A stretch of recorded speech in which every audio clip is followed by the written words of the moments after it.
Prisonnière éthiopienne, déportée ici à Hawaï en Somalie depuis 1977 et qui rescapée. Elle sera libérée dans quelques jours. Elle a vu mourir autour d'elle 400 de ses compatriotes. L'horreur de cette déportation a duré 11 ans sans que personne ne le sache. 11 années de silence à l'écart de tout. Pour la plupart, ce sont des civils, de toutes les professions, des paysans, des étudiants, des médecins, des prostituées. Mais ici, ils ont subi le même sort, le travail obligatoire. Défrichage, agriculture à la journée, artisanat la nuit. Ceci est une calotte que les musulmans portent dans cette région d'Afrique. Finement brodée, elle vale un prix d'or sur le marché. Chaque soldat avait le droit de faire travailler plusieurs prisonniers pour son compte et multiplier ainsi son salaire par 7 ou 8. Tous les enfants de plus de 13 ans et toutes les femmes capables de broder fabriquaient ces calottes pour le gouvernement, pour les soldats, sans percevoir le moindre sou.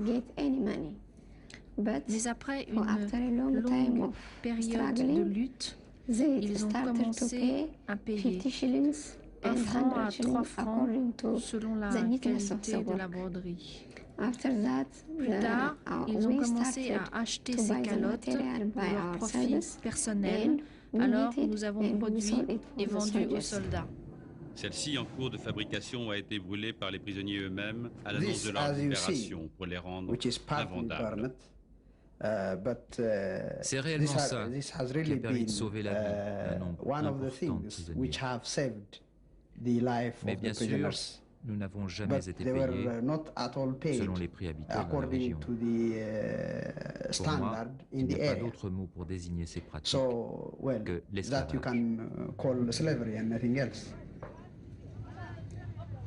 En attendant leur départ, les prisonniers terminent la récolte de maïs. Pour leur compte, cette fois, du moins, on nous l'a affirmé. De fait, les soldats ne sont plus armés.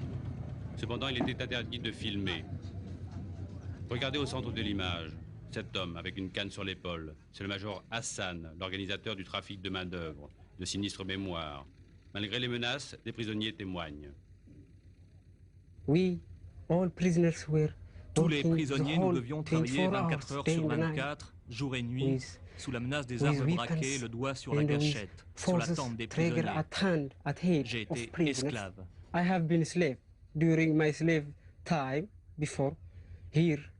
Ne croyez pas qu'on allait dans la forêt pour couper du bois pour les soldats moyennant un salaire. Vraiment, nous n'avions aucun salaire, rien d'autre qu'un petit déjeuner en fait, seulement une poignée de blé, sans huile, sans sel.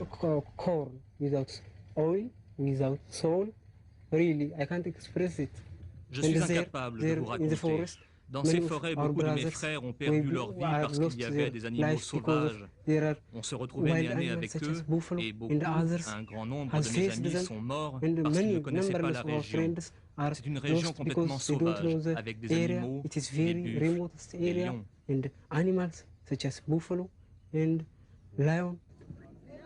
400 d'entre eux sont morts, 1 sur 6. La faim, la malnutrition, les conditions de travail, les exécutions sommaires aussi, d'après les témoignages. Les cadavres ont été enterrés dans ce terrain vague, sans sépulture, à quelques centaines de mètres du camp. Il y a 11 ans, cette région était insalubre et marécageuse. Maintenant, elle produit du maïs, du riz et des cultures vivrières. Les officiers et les soldats fournissaient gratuitement la main-d'œuvre aux fermes d'État ou louaient en toute impunité les prisonniers aux villageois. Cette mise en valeur s'est faite au seul bénéfice de l'État et des personnes privées, en violation avec la loi internationale. Le ministre de l'Intérieur tente de répondre à ces graves accusations. L'État prétend que ses fonctionnaires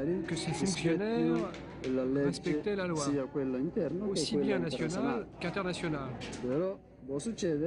s'il a pu arriver que quelques fonctionnaires aient transgressé la loi. Donc, dans le cas où des fonctionnaires auraient violé la loi, il n'y aura pas d'autre solution que de les déférer devant la justice. Le cauchemar a duré 11 ans, dans le plus grand secret. La Croix-Rouge internationale avait bien quelques soupçons. Elle a fait de nombreuses démarches pour se rendre sur place.